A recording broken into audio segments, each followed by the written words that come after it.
और पहला नंबर सवाल पूछा गया है, निम्नलिखित में कौन भौतिक राशि सदिश है। अब आपको बताना है निम्नलिखित में कौन सा है जो सदिश राशि है। तो बच्चों हमने कई बार बता चुका है कि कौन सा है जो सदिश राशि है, तो वो हो जाता है हमारा विद्युत तीव्रता। करेक्ट आंसर डी हो जाएगा। और ये सारे के सारे क्या है, अदिश राशि है। हमारा करेक्ट आंसर डी हो जाएगा। बच्चों ध्यान में रखिएगा, सारे प्रश्नों को याद करते चलिएगा और यहां से देखना बहुत सारा प्रश्न आपके एग्जाम में देखने को मिलेगा। चलो जी आगे बढ़ते हैं। दूसरा नंबर सवाल ये रहा आपके सामने, इनमें कौन अदिश राशि है। अब बताओ निम्नलिखित में कौन सा है जो आपसे पूछा गया अदिश राशि है। तो आपको पता होगा सर, आवेश भी अदिश राशि है, धारिता भी अदिश राशि है और विभव भी अदिश राशि है।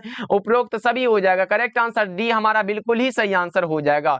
ओके चलो आगे बढ़ते हैं। अगला नंबर सवाल देखो, अगला नंबर सवाल है विद्युत क्षेत्र की तीव्रता का विमीय सूत्र क्या होता है। विद्युत क्षेत्र की तीव्रता यानी कि E बराबर हम लोगों ने पढ़ा है कि सर F अपॉन Q होता है। अगर यहां से निकालते हैं तो हमारा क्या निकलता है, ML2 हो जाएगा। इनवर्स में 2 बटा में क्या होगा, Q का AT होता है। यहां से अगर निकालते हैं तो हमारा M होगा, L होगा और T इनवर्स 2 हो जाएगा, A इनवर्स हो जाएगा। T यहाँ पे 2 है तो भाई 1 हो जाएगा, तो यहाँ पे T इनवर्स 3 और A इनवर्स, यही तो होगा। कौन सा ऑप्शन में दिया गया है, MLT इनवर्स 3 A इनवर्स। किस में दिया गया, MLT inverse 3 A inverse. Correct answer option number B में दिया गया। बच्चों 3 का बी बिल्कुल ही सही आंसर है, MLT इनवर्स 3 A इनवर्स। यहाँ इनवर्स नहीं भाई, ऑप्शन नंबर सी बिल्कुल सही आंसर, क्योंकि MLT इनवर्स 3 होना चाहिए ना। करेक्ट आंसर सी हो जाएगा। 3 का सी याद रखोगे आप लोग, क्योंकि यहाँ पे इनवर्स नहीं लगा हुआ है। चलो जी आगे बढ़ते हैं। अगला नंबर सवाल देखो, फोर्थ नंबर सवाल है, आवेश का रेखीय घनत्व का मात्रक क्या होता है। आवेश के रेखीय घनत्व का मात्रक पूछा गया है। प्रति एकांक लंबाई में आवेश के परिमाण को आवेश का रेखीय घनत्व कहते हैं, जिसे हम लोग डेल लेमडा के द्वारा सूचित करते हैं। लेमडा बराबर क्या होता है, Q बटा में L होता है। चार्ज का कूलम हो गया और लंबाई का मीटर। कूलम बटा मीटर किस में दिया गया, ऑप्शन ए हो जाएगा ना बच्चों।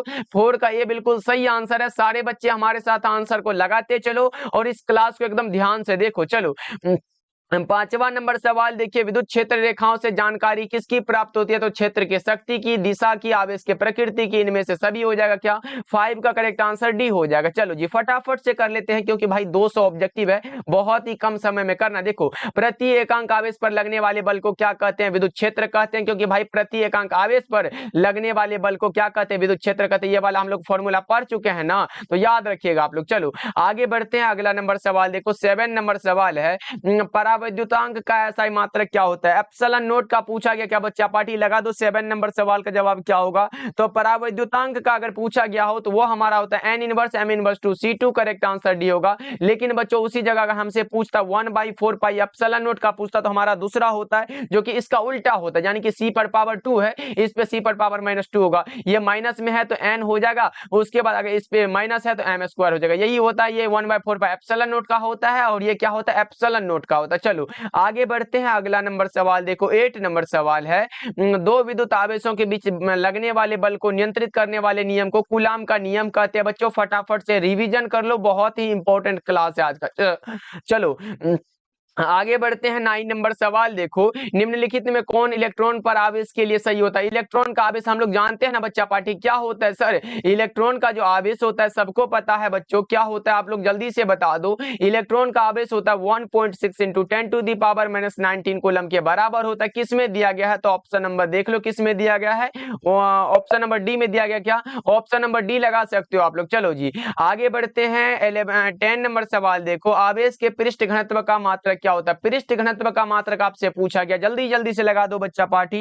क्या लगा रहे हो, आवेश बटा में क्षेत्रफल होता है, यानी कि Q बटा में क्या होता है, एरिया होता है। इसका मात्रक कूलम प्रति कौन सा होगा, मीटर स्क्वायर हो जाता है। चलो आगे बढ़ते हैं बच्चों। अगला नंबर सवाल देखो, 11 नंबर सवाल है, किसी बिंदु पर विद्युत क्षेत्र की तीव्रता क्या होता है। E बराबर F upon Q। Correct answer B में दे दिया गया। यहां से अगर निकाले तो न्यूटन प्रति कूलम इसका मात्रक होता है। चलो आगे बढ़ते हैं। 12 नंबर सवाल देखिए, स्थिर विद्युत क्षेत्र कैसा होता है, कंजर्वेटिव होता है सर, संरक्षित होता है। सही जवाब ऑप्शन नंबर ए हो जाएगा। चलिए 13 नंबर सवाल देखिए, पूछा जा रहा है विद्युत क्षेत्र की तीव्रता का मात्रक क्या होता है। हमने तो बताया अक्सर न्यूटन प्रति कूलम होता है। E बराबर F अपॉन Q निकालते हो ना, F अपॉन Q होता है। यहां से देखो फोर्स का न्यूटन होता है और चार्ज का कूलम, न्यूटन प्रति कूलम बचा ना। करेक्ट आंसर बी हो जाएगा। चलो आगे बढ़ते हैं बच्चों। अगला नंबर सवाल देखो, 14 नंबर सवाल है, जब किसी वस्तु को आवेशित किया जाता है तो उसका द्रव्यमान क्या होता है। उसका द्रव्यमान बढ़ भी सकता है, घट भी सकता है।